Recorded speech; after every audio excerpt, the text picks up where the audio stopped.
ప్రభువు అయిన యేసుక్రీస్తు నామమున మరలా ఈ నిన్నటి వరకు కార్యక్రమంలో మిమ్మల్ని కలుసుకోవడం ఎంతో సంతోషం. మనము ప్రపంచమంతటా సంచలనాత్మకమైన ఎన్నో విషయాలు చూస్తున్నాం. అనేకులకు ఇప్పుడు ఈ వార్ ఒక ముఖ్యమైన సంచలనాత్మక వార్త హైలైట్గా మారుతుంది. అయితే దీని గురించి ముందుగానే దాదాపుగా 10 సంవత్సరాలుగా చెప్తూ ఉన్నాం. ఈ వార్ ఇలా అప్రోచ్ అవుతుంది, ఎవరిందులో జాయిన్ అవుతారు, ఏం చేస్తారని బైబిల్లో ఎహెచ్కేల్లో 38-39 అధ్యాయంలో ఉన్నది చెప్తూ ఉన్నాం. మన యొక్క సందేశం వినేవారు, బైబిల్ని బాగా చదివేవారు ఖచ్చితంగా మనం దీనికి సిద్ధపడి ఉంటాం, లేక దీని గురించి సంసిద్ధపడి ఉంటాం. యేసు దీనికి మధ్యలో చెప్పిన విషయాలు ఏంటనేది మనం చూస్తూ ఉన్నాం. ఈ నిన్నటి వరకు కార్యక్రమంలో ఇప్పుడు జరిగిన ముఖ్యమైన సంభవాలు, దీనిని అంటుకుని జరిగే సంభవాలు చూడబోతున్నాం.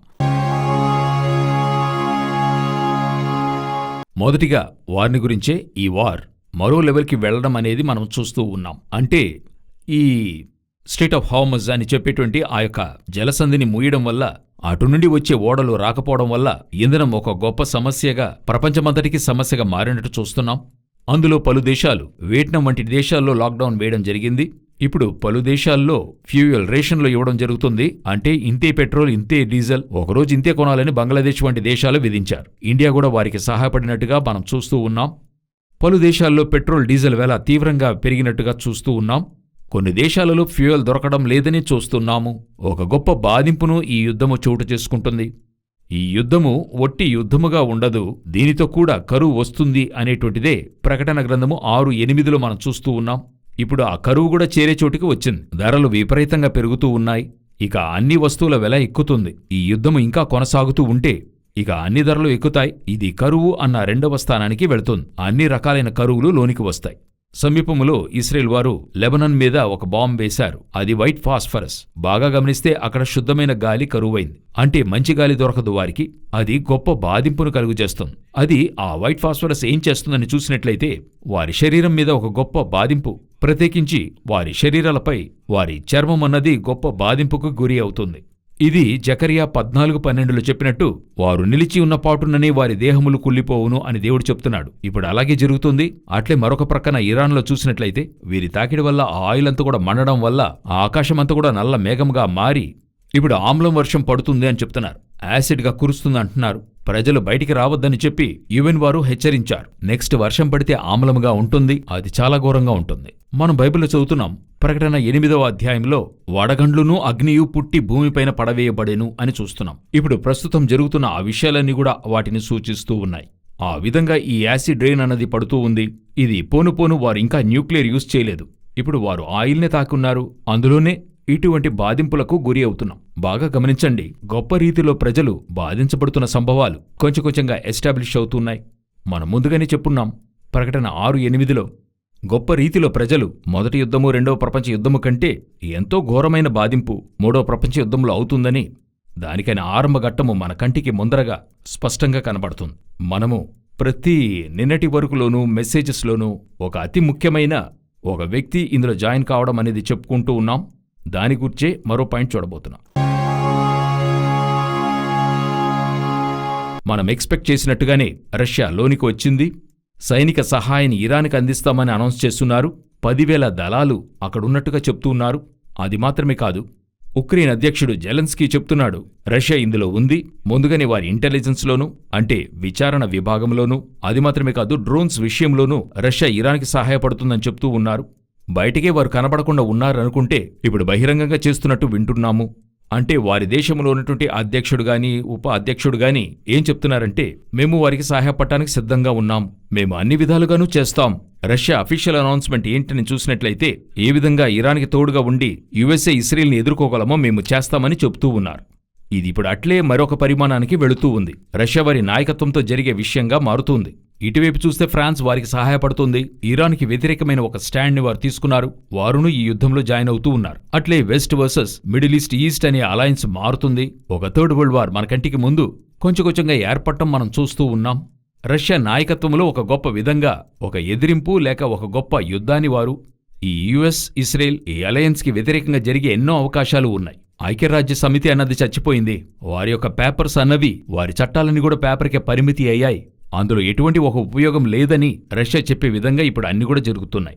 సో ఇప్పుడు ఆ ఎంతో గొప్ప బాధింపుకైనా లేక ఒక గొప్ప యుద్ధానికైనా ఒక పునాది అన్నది ఏర్పడింది. ఈ కార్యక్రమం మీకు అందించే లోపల రష్యా బహిరంగ యుద్ధం చేస్తుందో తెలీదు. ఎందుకు చెప్తున్నానంటే, యుక్రెయిన్ వచ్చి ఇరాన్కి వ్యతిరేకంగా మిగతా దేశాలకు, గల్ఫ్ దేశాలకు అంటే మధ్యప్రాచ్య దేశాలకు డ్రోన్ సహాయం చేస్తానని చెప్తున్నాడు. అలా రష్యాకి యుక్రెయిన్కి అవ్వదు. రష్యా ఇరాన్కి సపోర్ట్. ఇప్పుడు ఇరాన్కి వ్యతిరేకంగా యుక్రెయిన్ దిగడం, ఇది ఒక రీతిగా అదే అర్థం. అలాగుంటున్నప్పుడు ఖచ్చితంగా ముందుగానే రష్యా యుక్రెయిన్ మీద కోపంతో ఉంది, యుద్ధంలో ఉంది. ఆ యుద్ధం వారి వైపు తిరుగుతోంది. అదే సమయంలో నాటో వారు యుక్రెయిన్కి సహాయంగా వస్తారు. అదే సమయం ఇరాన్కి సహాయంగా ఇప్పుడు రష్యా దిగింది. ఇది అట్లే చూడండి, ఒక గొప్ప యుద్ధ వాతావరణం ఏర్పడుతుంది. ముందుగానే చైనా ఇరాన్కి సహాయపడుతుందని చెప్పిపెట్టింది. సో వీళ్లు ఒక అలయన్స్గా మారి ఈ యుద్ధాన్ని మూడో ప్రపంచ యుద్ధంగా మార్చే స్థలానికి వచ్చున్నారు. ఇందులో ఇప్పుడు ఆరంభంలో చెప్పినట్టుగానే కరెక్ట్గా బైబిల్లో చెప్పబడిన ప్రవచన ప్రకారంగానే ఈ సంభవాలన్నీ కూడా జరుగుతూ ఉన్నాయి. మనకిది దేవుడు ముందుగానే తెలియజేసి ఉంచాడు. ఇది జరుగుతూ ఉంది. ఈ యుద్ధానికి గుచ్చిన వార్తలు, దీని కార్యాలు, నెక్స్ట్ దీని యొక్క అప్డేట్గా మేం మీకు అందిస్తాం. ఇప్పుడు మనం వేరొక ముఖ్యమైన విషయాన్ని చూడబోతున్నాం. మరొకటి, పాకిస్తాన్ టర్కీ వారికి ఒక పెద్ద ఆర్డర్ ఇచ్చింది. అది ఏంటంటే, ఒక $30 మిలియన్ ఒక పెద్ద ఆర్డర్. ఏం ఆర్డరో చూస్తారా? ఎయిర్ ఫోర్స్ అఫీషియల్స్ అంటే పాకిస్తాన్ వారి యొక్క ఈ విమాన దళాలు ఉన్నాయి కదండి, వారి యొక్క హైయర్ అఫీషియల్స్, వారి ఫ్యామిలీస్ అంతమంది కోసమును ఇమీడియట్ బంకర్స్ కట్టి ఇవ్వమని ఆర్డర్ ఇచ్చారు. అంటే భూమి క్రిందకి వెళ్లి దాక్కునేట్టుగా. అది ఎంతటి విషయమనేది చూసినట్లయితే దాదాపు 1 నెల వరకు అందులో మీరు ఉండవచ్చు, బయట ప్రపంచంతో సంప్రదింపులు లేకుండా మితముగా ఆహారం తింటూ ఆ గదుల్లో మీరు ఉన్నట్టయితే ఎటువంటి ప్రమాదము, బయట నుండి ఎటువంటి ప్రమాదము లోనికి రాదని చెప్తున్నారు. న్యూక్లియర్ కూడా లోనికి రాకుండా ఉండేట్టుగా అలా హై అఫీషియల్స్ కోసం చేయడం అవుతుంది. సో టర్కీ వారు చేస్తున్నారు. ఈ ఆర్డర్ వారికి ఇవ్వబడింది. అది మాత్రమే కాదు, విమానములను క్రింద నుండే పైన కంట్రోల్ చేసే విధంగా, అంటే ఇన్స్ట్రక్షన్స్ అన్నీ ఇచ్చి అన్నీ చేయగలరట. అందులోకైనా అన్ని కార్యాలు ఇప్పుడు వారు ఇవ్వడం జరిగింది, అనౌన్స్ చేశారు. ఇప్పుడు పాకిస్తాన్ అలా సిద్ధపడుతుంది. మీరు ఈ బంకర్స్ యొక్క కార్యాలు చూస్తున్నప్పుడు 2 విషయాలు అందులో చూడొచ్చు. ఒకటి, ఎంతటి ఒక బంకర్లో ఉన్నాగాని ఎన్నో దేశ నాయకులు, అధికారులు బంకర్స్లో దాక్కుని ఉన్నారు. ఆ హిట్లర్ నుండి నేను చెప్తున్నా, అక్కడి నుండి ఆరంభం ఈనాటి వరకును వెళ్లి దాక్కుంటున్నారు. కానీ వారిని వెతికి కనిపెడుతున్నారు, లేక చంపబడుతున్నారు, లేక ఏదో ఒకటి జరుగుతుంది. ఇది జరుగుతూ ఉంది. కానీ ప్రకటన గ్రంథము 6వ అధ్యాయం 15వ వచనంలో చూసినట్లయితే, అలాగే హోషేయ 10వ అధ్యాయం 8వ వచనంలో చూసినట్లయితే గుహలు, బండల సందులలో దాక్కోవటం గురించి చెప్పబడింది.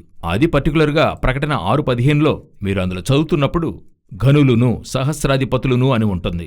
సహస్రాధిపతులు ఇప్పుడు ఈ డిఫెన్స్ ఫోర్స్ పాకిస్తాన్ వారిది. దాని ముందు ఉదాహరణగా ఇది జరుగుతోంది, ఒక ప్రవచన నెరవేర్పుగా జరుగుతుంది. ఇప్పుడు వీరు లోనికెళ్లి దాక్కుంటానికైనా అన్ని కార్యాలు జరుగుతూ ఉన్నాయి. ముందుగానే ఎన్నో ప్రఖ్యాతి చెందిన సంస్థలు, ఓపెన్ ఏఐ, తర్వాత ఫేస్బుక్, మార్క్ జుకర్బర్గ్, వీళ్ళందరూ కూడా ఏం చేశారు, మేం పెద్ద బంకర్స్లో ఉంటున్నాము, జియో పాలిటిక్సో లేక యుద్ధాలో లేక పాండమిక్ వచ్చినప్పుడు మేమేం చేస్తాము, మేము లోనికెళ్లి ఉంటామని ముందుగానే అనౌన్స్మెంట్ చేస్తున్నారు. ఇప్పుడు ఒక దేశంలోని అధికారులు, ప్రత్యేకించి ఆ దేశాన్ని రక్షించేవారు, అఫీషియల్స్, హైయర్ అఫీషియల్స్ బంకర్ని సిద్ధం చేసుకుంటున్నారు. ముందుగానే డెన్వర్ ఎయిర్పోర్ట్ అనే ఆ యొక్క ప్రాంతంలో అమెరికాలో ఒక పెద్ద అండర్గ్రౌండ్ సిటీయే ఉందని చెప్తుంటారు. ఇది ఎంతవరకు నిజమో తెలీదు, కానీ చెప్తూ ఉన్నారు. ఈ విధంగా బంకర్స్ క్రిందకి వెళ్లి దాక్కునేటువంటి ప్రకటన 6:15కైన ప్రవచనము మన కంటికి ముందుగా నెరవేరడం అన్నది అయింది. వెళ్ళేం చేస్తారు, ఆ భూరాజులును, గనులును, సహస్రాధిపతులు వీళ్ళందరినీ కూడా మనం చూస్తున్నాం. వీళ్ళంతమంది కూడా వెళ్లి దాక్కునే స్థలం అనేది మనం చూస్తున్నామని మన కంటికి ముందుగా ఇవన్నీ కూడా కనపడుతున్నాయి. ఇది ప్రకటన 6వ అధ్యాయంలో జరిగే విషయంగా ఉంది కదా.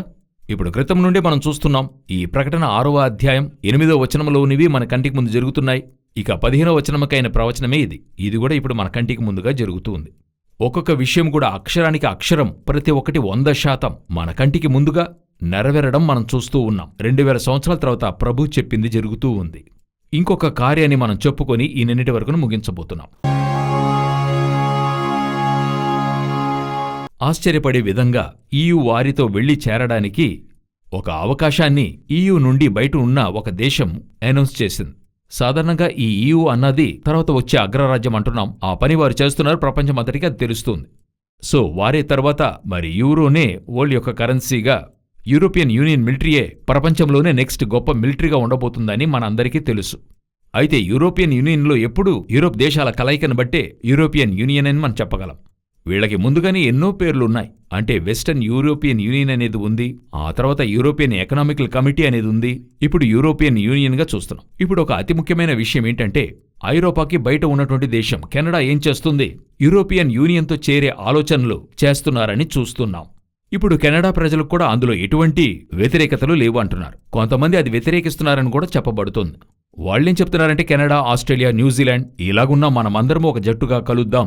వారు అమెరికాని వ్యతిరేకిస్తున్నారు లేక నమ్మడం లేదు. నేనిది మరో యాంగిల్లో చెప్తున్నా. అమెరికా అనే అగ్రరాజ్యం కింద పడుతుంది. ఒక కాలంలో అమెరికాని వీరు పొగుడుతూ ఉండేరు. ఇప్పుడు అది పతనమై మరొకటి రావాలని వారందరూ ఎదురు చూస్తున్నారు. సో యూరోపియన్కి వెలుపట ఉన్న ఒక దేశము యూరోపియన్ యూనియన్తో చేరుతుంది. ఇప్పుడు యోచించండి, ప్రపంచమంతటికీ యూరోపియన్ పరిపాలనే రావాలి. యాక్చువల్గా వాళ్లే రావాలి. ఎక్కడా ఎలాగా అని అడిగినట్లయితే ప్రకటన గ్రంథము 13వ అధ్యాయంలో వీరి అధికారము భూమి అంతటా జరుపబడుతుంది. 5, 7వ వచనంలోనూ చూస్తున్నాం. డంబపు మాటలు పలుకుటకు నోరివ్వబడెను, మరియు 42 నెలలు తన కార్యం జరుపని అధికారము దానికి ఏర్పాటాయను, మరియు జయింపును దానికి అధికారం ఇయ్యబడెను. ప్రతి వంశం మీదను, ప్రతి ప్రజ మీదను, ఆయా భాషలు మాట్లాడు వారి మీదను, ప్రతి జనము మీదను అధికారం దానికి ఇయ్యబడెను. టోటల్ భూమి మీద ఉన్నవారు దాని కంట్రోల్ కింద 7 years జరిగే అవకాశం ఉంది. ఇప్పుడు అటు తరువాత యూరోపియన్ యూనియన్ని దాటించి నా యొక్క అంచనా ఏమై ఉంటదంటే, ముందుగానే ఎన్నో దేశాలతో ఒప్పందం చేసుకుని ఉంటారు. ఆ ఒప్పందానికి ఆధారంగా ఆ దేశాలన్నీ వీళ్ళకి లోబడి ఉంటారు. వీళ్ళు చెప్పిందే వాళ్ళు చేస్తారు. ఎలాగ ఇప్పుడు అమెరికాని చూడండి, కొన్ని దేశాలకు వారు ఆదేశించిందే చేయాలి, చెప్పినట్టుగాని ఇచ్చి పుచ్చుకోవాలి. వారి యొక్క స్వేచ్ఛను మించిన అధికారం వీరు చేస్తున్నారు గదా. ఆ విధంగానే వీరు టోటల్ ప్రపంచాన్ని వీరి చేతి కిందకి తెచ్చుకుంటారు. దానికి ఇది సూచనగా ఉంది కెనడా లోనికి రావడానికి. ఒక కాలఘట్టంలో మిగతా దేశాలన్నీ కూడా వీరి కంట్రోల్కి రావడం ఇదొక సూచనగా ఉంది. అలాగే ఇంకా ఎన్నో కార్యాలు ప్రపంచమంతటా జరుగుతూ ఉన్నాయి. బైబిల్కి ఆధారంగా చెప్తూ ఉన్నాను. అదే సమయంలో ఈ ప్రజల కొరకు ప్రార్థించడం మానద్దు. గత కార్యక్రమంలో చెప్పిందే ఇప్పుడు చెప్తున్నాను. ఇందులో అధికంగా బాధించబడేది ప్రజలే.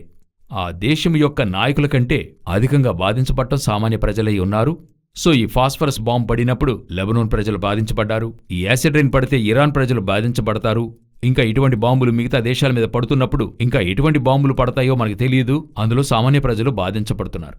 అందరూ బాధించబడుతున్నారు. మీ ప్రార్థనలో విన్నపంగా పెట్టండి. మరొక ప్రార్థించండి. ప్రభు చిత్తమైతే మరొక నిన్నటి వరకు కార్యక్రమంలో కలుసుకుందాం. God bless you.